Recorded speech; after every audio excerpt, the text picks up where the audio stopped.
এরে ভাই, রাত হয়ে গেছে অনেক, দেশে আরো রাত হয়ে গেছে, বসতে হবে। না তো দেশে ফেরার তো কোনো অসুবিধা নেই।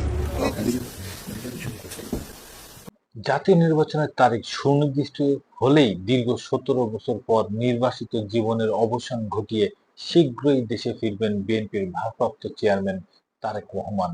অন্য একটি সূত্র বলছে, আগামী 5ই আগস্টের আগেই দেশে ফিরতে পারেন বিএনপির ভারপ্রাপ্ত চেয়ারম্যান তারেক রহমান। তাকে স্বাগত জানাতে প্রায় 10 লাখ লোক সমবেত হতে পারে রাজধানী ঢাকায়। দেশে ফিরে রাজধানীর গুলশান এভিনিউর 196 নম্বর রোডে মা খালেদা জিয়ার গুলশানের নিজ বাড়িতে উঠবেন তিনি। তাই এই বাড়ি তারেক রহমান থাকার উপযোগী করতে প্রয়োজনীয় সংস্কার শেষে পুরোপুরি প্রস্তুত বলে জানা গেছে। 1.5 বিঘা জমির উপর নির্মিত এই ছায়াঘেরা বাড়িটি বিএনপি চেয়ারপারসন বেগম খালেদা জিয়ার মালিকানাধীন, যা সম্প্রতি তারেক রহমানের নামে নামজারি করা হয়। এই বাড়িটি একসময় ভাড়া নিয়ে ব্যবহার করত ব্রিটিশ আমেরিকান টেবকো বাংলাদেশ। তবে 6 মাস আগে কোম্পানিটি তা ছেড়ে দেয়।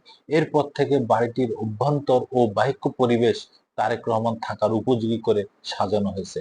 ঘনিষ্ঠ সূত্রগুলোর বরাতে জানা গেছে, বাড়ির সাজসজ্জার কাজ শেষ হয়েছে এবং এটি এখন পুরোপুরি বসবাসযোগ্য। ইতিমধ্যে তারেক রহমানের স্ত্রী ডক্টর জুবেইদা রহমানও লন্ডন ফেরার আগে বাড়িটি ঘুরে দেখে গেছেন। 2007 সালে 7ই মার্চ তারেক রহমানকে গ্রেফতার করা হয়।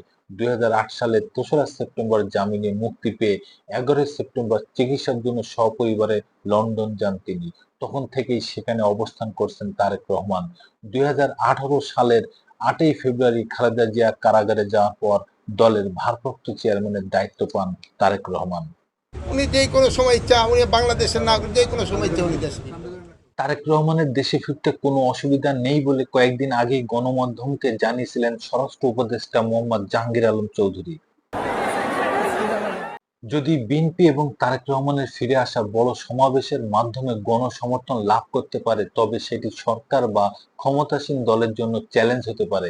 বিশেষ করে আগামী জাতীয় নির্বাচনকে কেন্দ্র করে নতুন একটি রাজনৈতিক মঞ্চ তৈরি হতে পারে। সাথে পরিচয় আছে।